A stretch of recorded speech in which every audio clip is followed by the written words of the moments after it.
choose a woman who chooses you.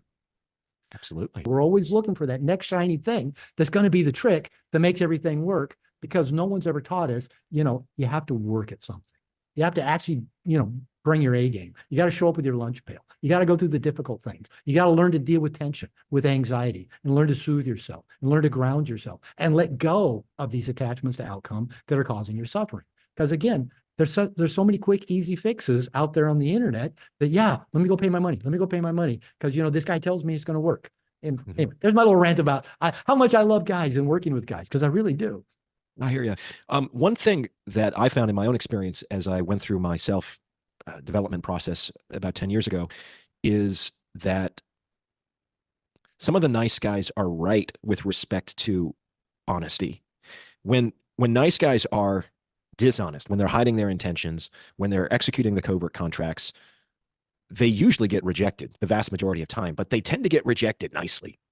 What I found is that when you start being more authentic, when you start being more honest about your intentions, and when you start being, let's say, more, well, I guess I wasn't quite yet at the outcome agnosticism, but women will reject you. Not all of them. Some of them will accept you, but they'll reject you much more forcefully.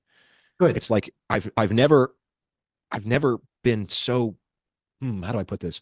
The people who have hurt me the most in life have been women who realized they weren't going to get what they wanted from me. Okay. How'd they hurt you? Oh,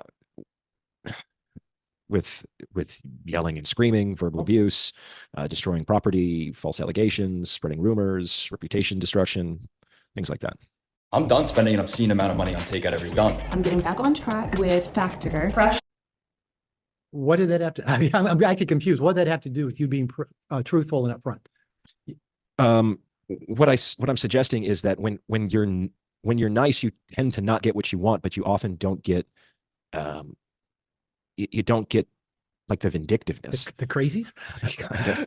I don't know. That's not been my experience. The nicer I was, the crazier the women I attracted, because I put up with it.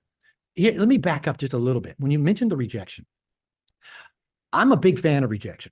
I preach it in my materials for dating. Is if we're going to have an intention, if the intention is I want that girl to like me, I want that girl to give me a phone number, that probably is going to lead to suffering, to manipulation, to you being less than direct. But if your intention is to, I call it get to rejection quickly. In business, it's called fail forward, fail fast, that kind of mentality. Just go for it. Go all in with it and see what happens. I have found that, if I'm just fully me, don't hold anything back. One of the things I teach guys, and again, guys want to turn everything into a technique. I teach something I call the 3 T's: touch, tease, and tell.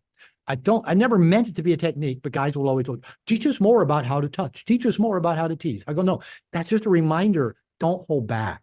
If you have the impulse to touch her, touch her. If you have the impulse to tease her, to be playful. If you have the impulse to tell her what to do it. Don't hold back. Act on impulse. Be you. Don't hold anything about you back. Now, the more you're not being you, and the more you're being you and not holding anything back, you will find out really quickly how that lands.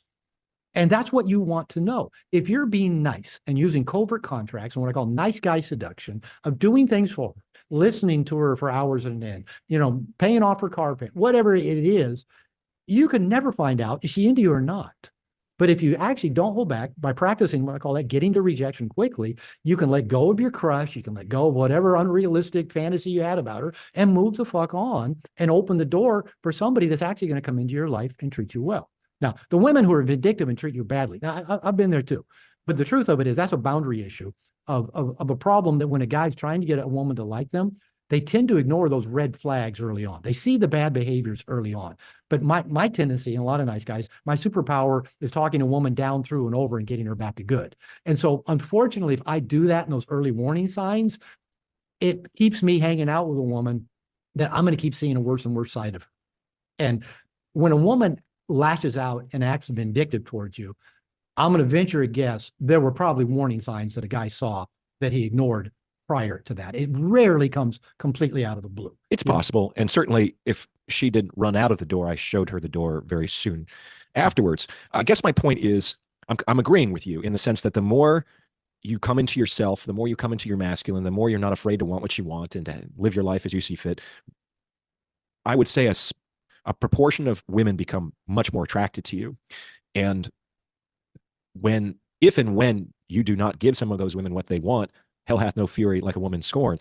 They don't really seem to care when the men that they're not attracted to don't give them what they want. That's why I think the nice guys get rejected more softly. Do you understand? I get that point. And I still don't think I'd want to do it any other way. I heard a quote. I was at a conference years ago with David Data. He wrote the book Way of the Superior Man. Probably, a lot of men have heard of that. He made a comment that I had to ponder for a little bit, and then it just really landed. But he said, choose a woman who chooses you. Absolutely. And what happens is, you've probably seen guys go out, well, I'm choosing that woman because she's hot. But she hasn't chosen us. And now we're doing all these things, jumping through hoops, trying to get her to like us, buying her stuff, whatever our typical way of seduction is, to try to get her to choose us. I see married men do this. I did it in a previous marriage. Guys will say, Dr. Glover, we've been married for over 15 years. My wife hasn't wanted to have sex since our kid was born 12 years ago. How can I, turn her on and make her want to have sex? I go, I think your wife quit choosing you a long time ago. And you're still trying to get her to choose you. I've tried everything. So if we choose a woman who chooses us, now a lot of guys, again, going back to that nice guy thing, or just the guy thing, guys will say, well, but I want the hot ones, and the only women that seem to choose me are kind of the fat older ones that I don't really want.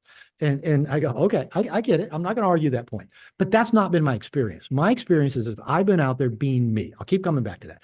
Being me, living my life on my terms, not chasing any woman, not trying to get any woman to like me, and especially not trying to get any woman to have sex with me. That's a point where a lot of guys run into trouble, is we're hiding our sexual agenda while pushing a sexual agenda all at the same time. And I tell guys, if you got your foot on the gas and her foot's still on the brake, the more you put your foot on the gas, the more her foot's going on the brake. Sure. So trying to get any woman to have sex is usually how guys, end up a hashtag Me Too casualty, is we're trying to push an agenda rather than, when the woman has chosen us, she will let us know without a doubt she's ready. She's open. Take me. Right. So I want that kind of woman. Now, is that kind of woman maybe going to be disappointed in me if I don't choose her back? Yeah, there's that possibility. But I also found that only seemed to happen if I was maybe in some way either leading her on or didn't end something when it needed to be ended.